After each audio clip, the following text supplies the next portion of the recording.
Why are you sitting? A wife should always stand.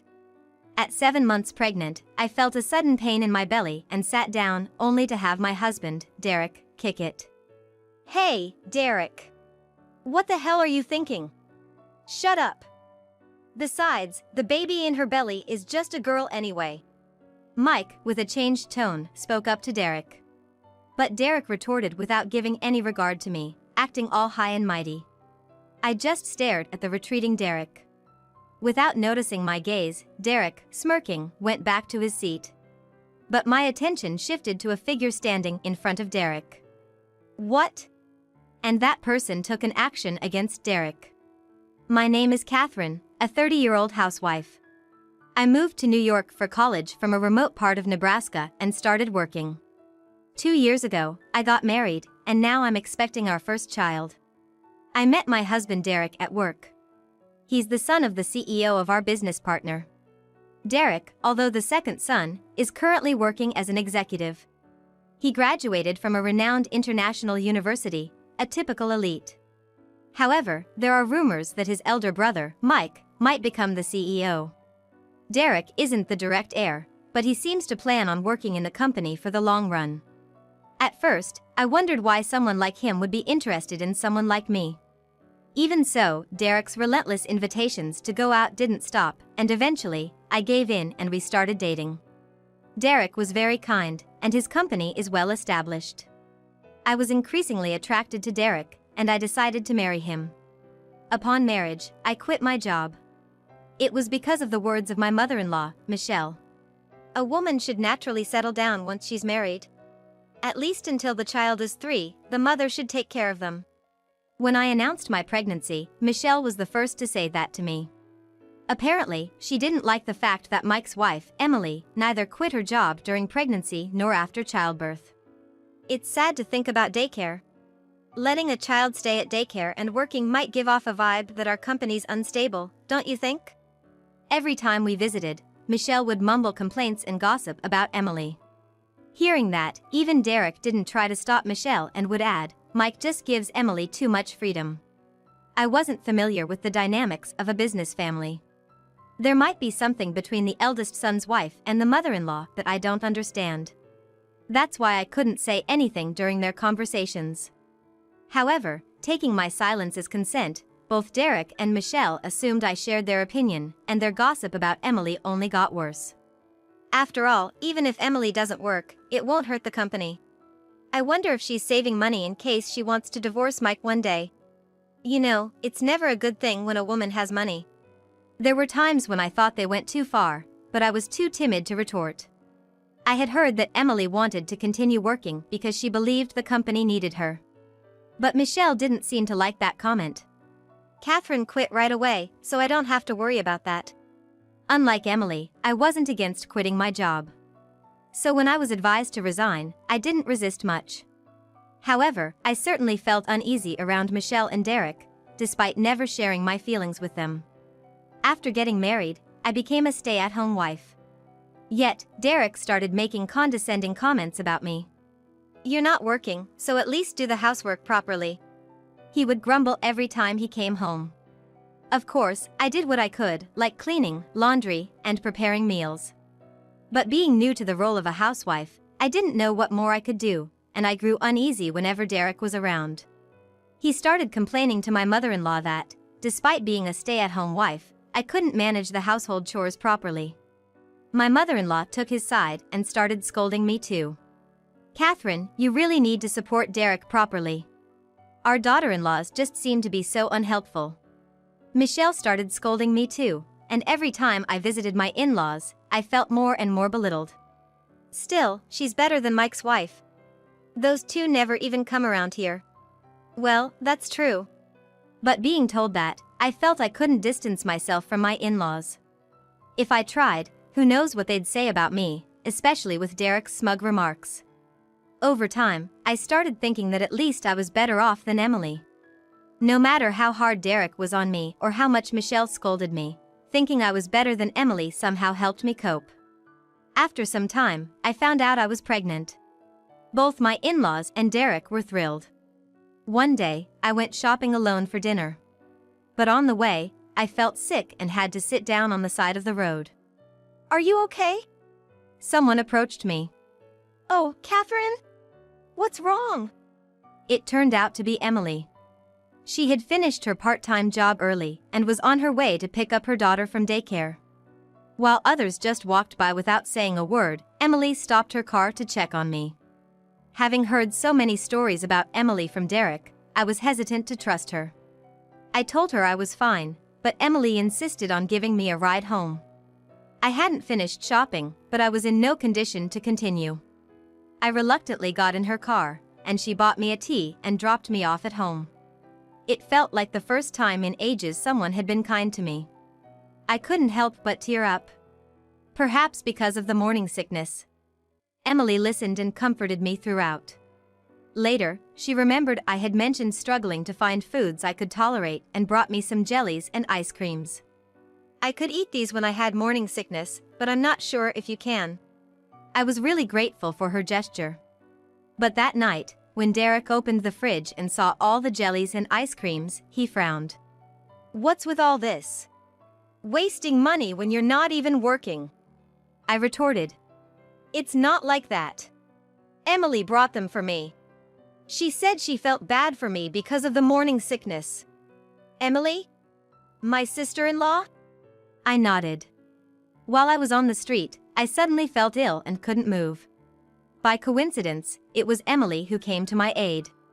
She kindly gave me a ride, and even brought me some comfort food later on. When I relayed this to Derek, his expression darkened. I had expected my husband to respond with something like, "Oh, you caused some trouble," or, "I'm grateful for their help," but his reaction was far from what I had imagined. "Are you serious? Please don't owe anything to that couple," he said, holding his head in his hands as soon as I finished my story. "Why not? They helped me out. There's no need to say it like that," I retorted, but Derek shot me a sharp glare. He took out a trash bag and said, "Just get rid of these," and began to throw away the food from Emily. I was stunned, unable to comprehend his overreaction. "Never ever depend on or accept money from someone who disregards my mother's opinions and works recklessly," Derek exclaimed.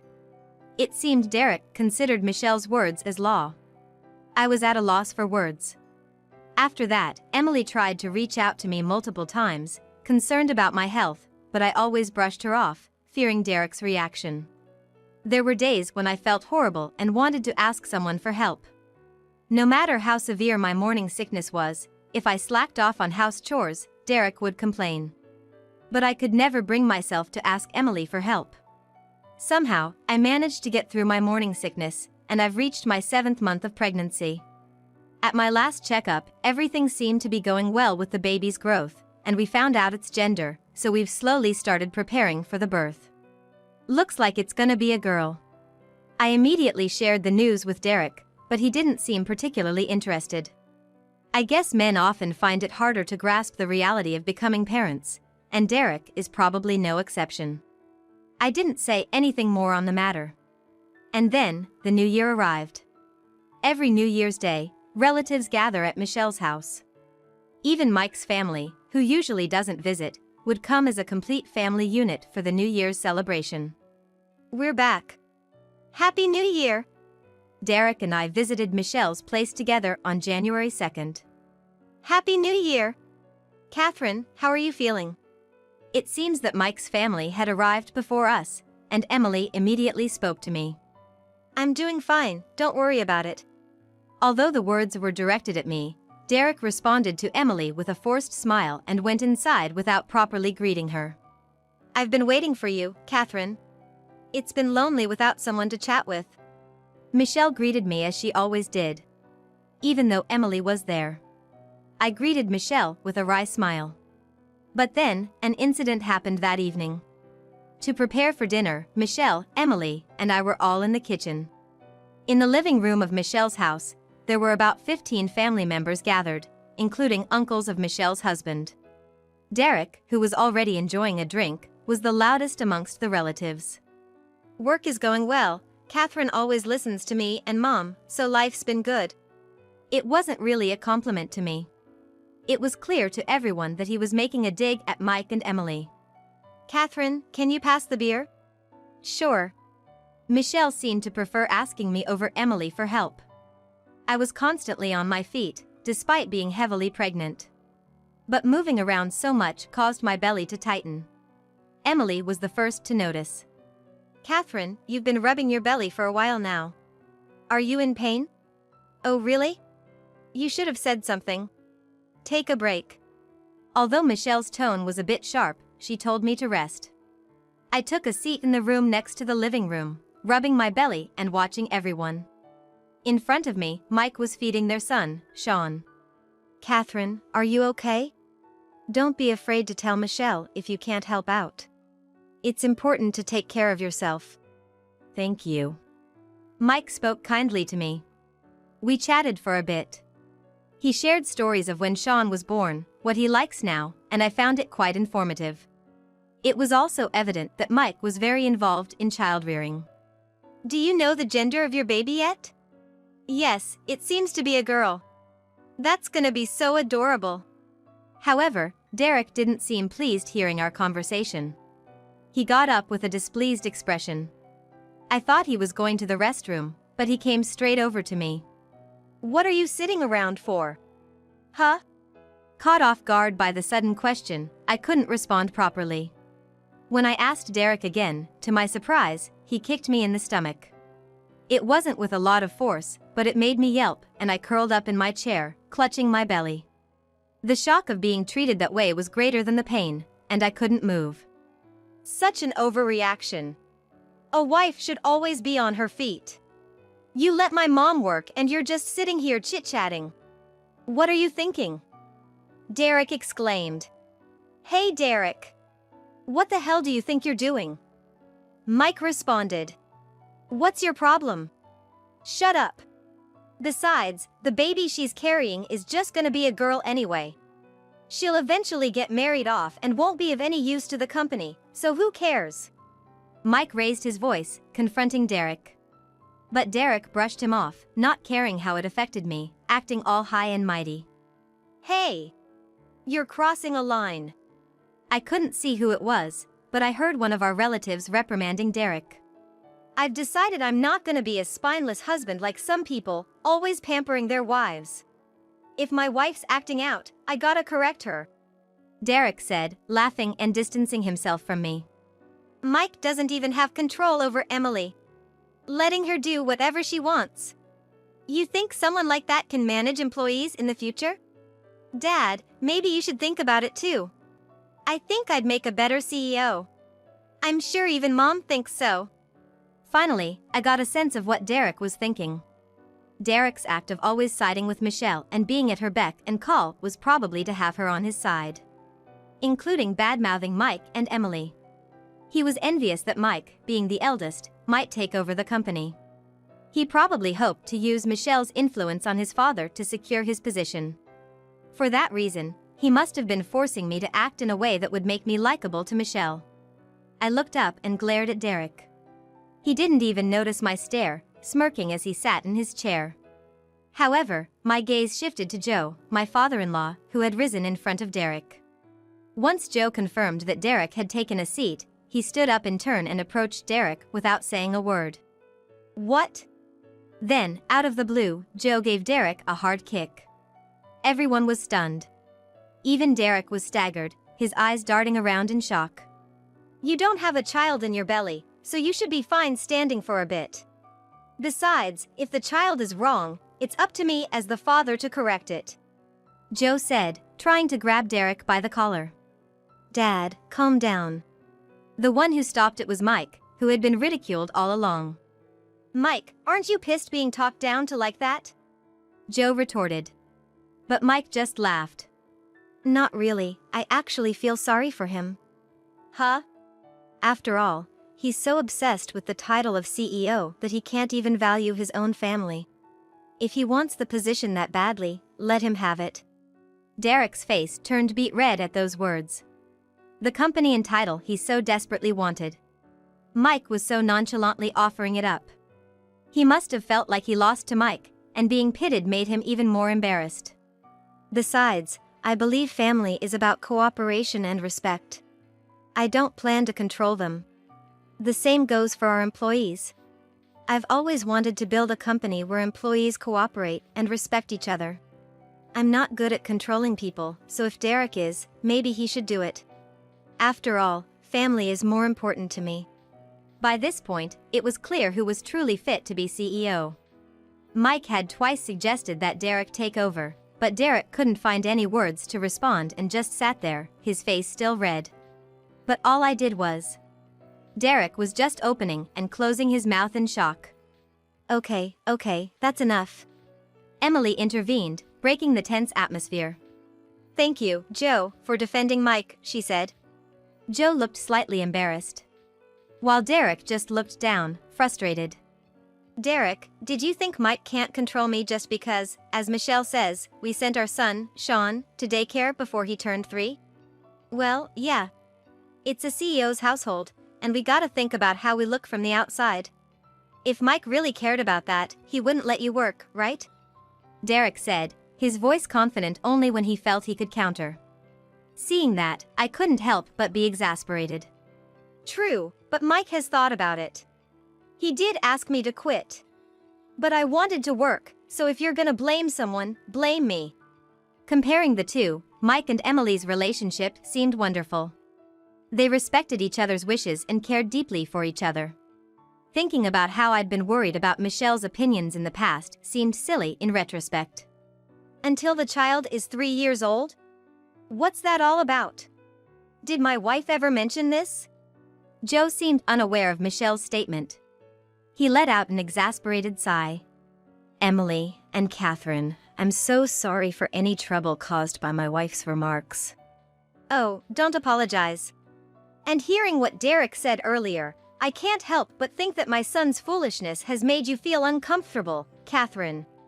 I truly apologize. Seeing Joe sincerely apologize to us without any concern for what others might think was touching. If anything, we felt guilty for having him apologize, given how he defended us. In the meantime, Michelle, who had been in the room, seemed flustered by Joe's demeanor. She muttered, looking embarrassed and trying to justify her actions. While I believe she didn't mean any harm with her comment about waiting until the child was 3 years old, he did hurt Emily with her complaints and pushed me to my limits. Don't make excuses.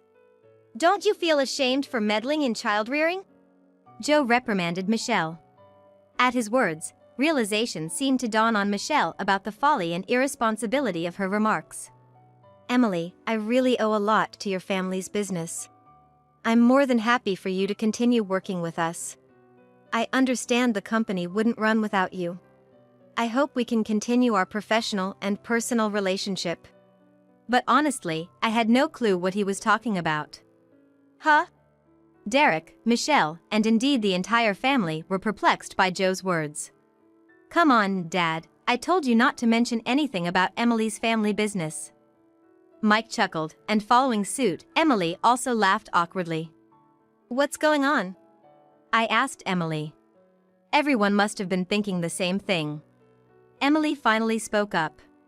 My dad is the CEO of a company called Lifetime Corp. The company has nothing to do with my marriage to Mike, so he only told his dad about it. Hearing that, the entire family gasped in surprise. Lifetime Corp was a huge company in the area, and everyone knew of it. Certainly larger than Joe's business, and it even had dealings with them. Nobody had ever seen Emily's reclusive and busy father. Even Michelle and Derek had met him as Emily's father, but they had no idea he was such a prominent CEO. Emily herself was a high-ranking executive in the company. Both Derek and Michelle turned pale as they realized the truth. The two of them, who had belittled Emily's work up to this point, probably never imagined they were mocking the heiress of a company that benefited their own business. They seemed at a loss.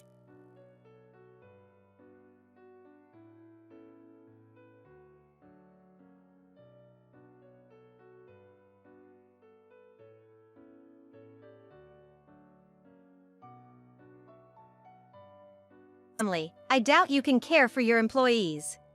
Derek turned pale as a ghost as he pleaded for forgiveness. Dad, you're right. I was wrong. Please give me another chance. As desperate as Derek seemed, Joe's temper flared again. You're apologizing to the wrong person. Startled by Joe's words, Derek staggered up and approached me. Instinctively, I shielded my belly, fearing another altercation. Seeing that, Derek, looking hurt, shed tears and fell to his knees. I'm so sorry. I must have hurt the baby too. Tears streamed down Derek's face. He seemed genuinely remorseful. In the background, Michelle whispered, Emily, I'm so sorry. I shouldn't have said those things to you. Upon hearing that, Emily smiled sweetly. Then, she promptly brushed it off. Please apologize to Catherine instead. She's been under a lot of pressure listening to your complaints about me all the time. And their unborn baby probably heard all the things you said too. Michelle was taken aback by those words and apologized to me as well. Catherine, I'm so sorry. Their remorse was palpable, and both Emily and I shared a knowing smile. However, Joe was far from pacified. Both of you, get out. I don't want to see your faces today. As he ordered Michelle and Derek out of the room. Everyone silently watched them leave. After the somber departure, a family member finally spoke up. Come on, Catherine and Emily, let's all eat together. Sounds good, shall we? Yes. And Emily and I enjoyed a meal surrounded by everyone. It was my first fun night at Joe's family home. However, Joe's anger didn't subside for a while, and Derek was eventually told not to come home. His dream of becoming a CEO vanished. He still works at the company, but there's no sign of promotion. He remains just an ordinary employee. Perhaps that's why Derek doesn't talk about work as much as he used to. After he had hit me in the stomach, something I couldn't forgive, when I brought up divorce, he apologized and promised he'd never drink again in his life. I suggested we live apart for a while. Without a home to return to, Derek seemed to have been staying at the office. He would grab something from a fast food place and would shower at a motel. That lifestyle seemed tough on him. Derek lost about 10 pounds in a month. But, worn out as he was, he kept working daily and would call me every day. Do you need anything? How are you feeling? Little by little, I started to open up to Derek again. Feeling sorry for him, I told Derek he could come back home. When he returned, he apologized to me once more. After that, he seemed like a changed man. Instead of nagging about household chores, he'd eagerly do them. Catherine, you rest. Nowadays, he'd even clean the difficult-to-maintain bathroom on behalf of me, who's heavily pregnant. Seeing this, even Joe gave permission to visit the family home whenever he's free. Michelle has mellowed down considerably, and naturally, she doesn't badmouth Emily anymore. I think I want to work hard for my family more than for the company now. Derek has started saying things like that. The fact that he had hit me in the stomach is something I can never fully forgive in my lifetime. However, people can change. With the Derek I know now, I believe we can happily welcome our baby.